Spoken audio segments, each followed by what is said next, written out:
I talked to some engineers. Some of them had some fairly dark things to say about how they built the algorithms. That's Jake Kozlowski, and he's not speculating. He went to the people who built these apps and asked them directly, and they told him. It's either management says, let's focus on making matches that are great, but not so great that people churn. So you want to keep people engaged, give them people they're going to find attractive and come back to the app for, but let's intentionally make them not perfect so that you don't churn. The apps aren't broken. They're working exactly how they're designed. If that's what your product managers are getting their bonuses based on, they're not going to be focused on building a product that actually introduces you to your spouse. Jake had been on these apps for 10 years when he heard this. And the thing that hit him wasn't just anger. Once he understood how they were built, the results finally made sense. He had clarity. As a guy, there's sort of 3 different cohorts that tend to exist on dating apps. About 70% of guys can't get a first date on dating apps. The average single millennial is spending 10 hours a week on dating apps. 10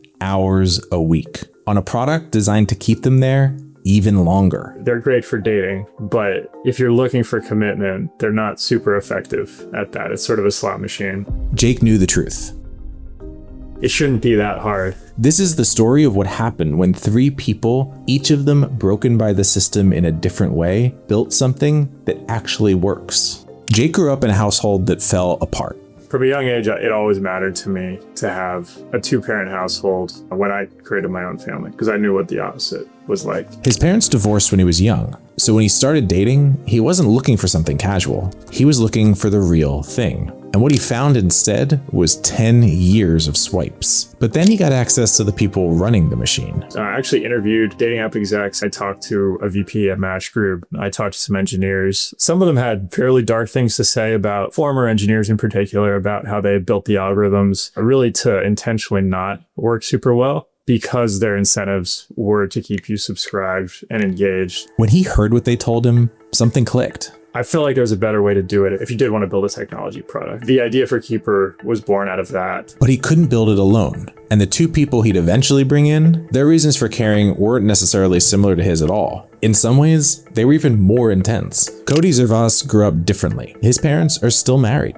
Unlike my other co-founders, I grew up in a very happy house. Both my parents are married. They still are. He knew what a real marriage looked like. And so when he found someone he thought was the one, he didn't hold back. I took her to New Zealand on vacation, took her to the top of this beautiful mountain overlooking the gorgeous New Zealand landscape. I'm a musician. I hired a professional choir to sing an original piece of music that I composed as part of this elaborate proposal. I had it professionally filmed. It was awesome. She said yes. And then we went home and broke up 2 weeks later. Engaged and unengaged inside of 2 weeks. That's when it went from a high priority issue to this needs to be urgently solved.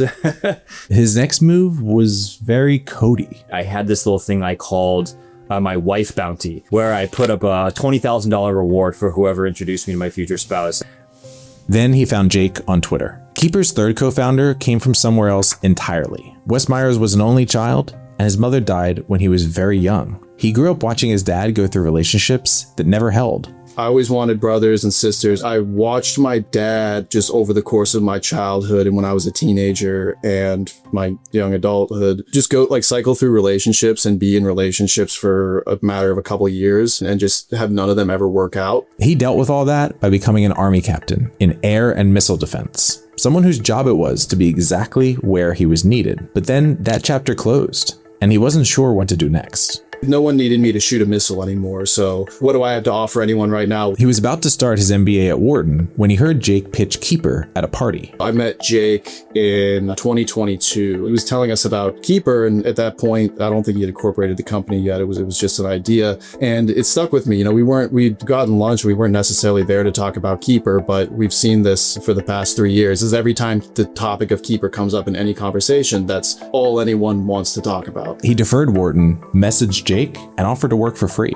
I said, can I do anything for you at all? You know, I'll be an intern. You don't need to pay me. I just want to see what this is all about. And he never went back. They got together and their first question was basic. Could this even be solved? They didn't start with an algorithm. They didn't start with software. They started with Wes, a laptop, and a Notion database full of strangers. We started with human doing matchmaking manually to learn how to do it ourselves. Jake explains the logic. The best way to solve a problem like this is to start from first principles and say, okay, kind of the Elon approach. Do the laws of physics prevent one from finding matches that are this compatible, right? If humans can't do it, then it's going to be much harder for an AI to probably do it. But if humans can do it and it's possible, well, then you can train algorithms to do what those humans are doing. Wes memorized people. I could probably list off 1,000 names here of people who joined in the first year of Keeper because I know everything about them. And then it started working. But those matches from very early in the company where I'm seeing those people now start families and have children and stuff, and just to think like,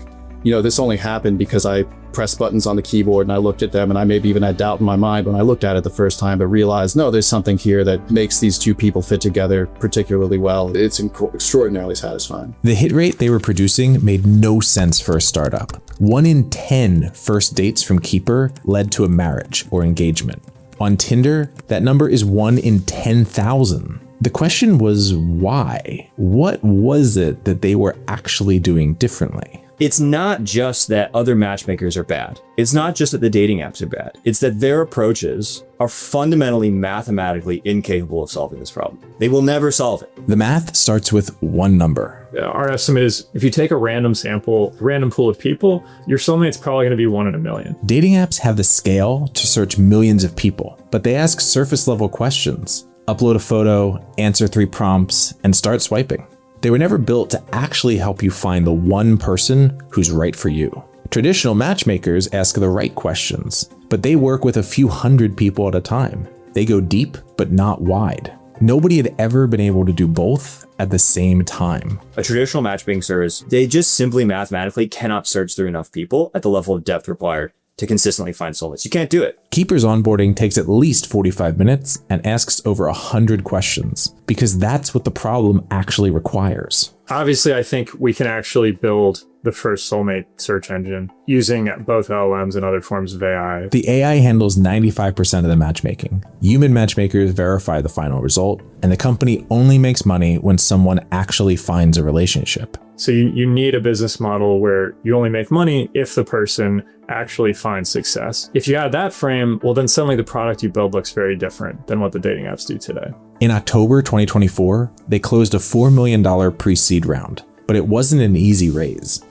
Dating is really hard. Everyone tries to start a dating app. That makes VCs tend to not like the space very much. Most dating apps are not successful. But what they built already was hard to argue with. And the investors who did write a check weren't betting on a better Tinder. Actually solve this problem and you create a monopoly that becomes one of the biggest consumer companies on earth. Easily. There's 1.1 billion single men on earth, roughly the same number of single women. That is a massive TAM. And the willingness to pay for this in consumer is higher than pretty much any other consumer product. Cody goes further still. His argument is that if you can actually solve this problem, you don't just improve the dating market, you change the game theory of it fundamentally. Right now, dating is zero sum. The most attractive person in the room can only match with one person. Someone wins, everyone else loses. The idea that we can solve normativity and solve the zero sum aspect of dating, we could make dating not zero sum. We could make a market that used to be zero sum,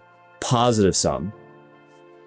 Now you understand why Keeper can be $1 trillion business. You could imagine a world in which everybody ends up with their ideal soulmate. It's the optimal person for them. And there's almost no cases where that person was also the optimal person for somebody else. So that other person had to lose a soulmate for you to get a soulmate. There can be a soulmate for everybody. Jake eventually gave up on the apps and met his wife the old-fashioned way, in person. But the years he'd spent on them and what the executives who built them told him never left his mind. The slot machine was rigged. He'd suspected it for a long time, but he never expected someone to say it until they did. It shouldn't be that hard. He spent the last 4 years building the proof. When you explain what we're doing to them, it feels so intuitive. It gives people a sense of hope.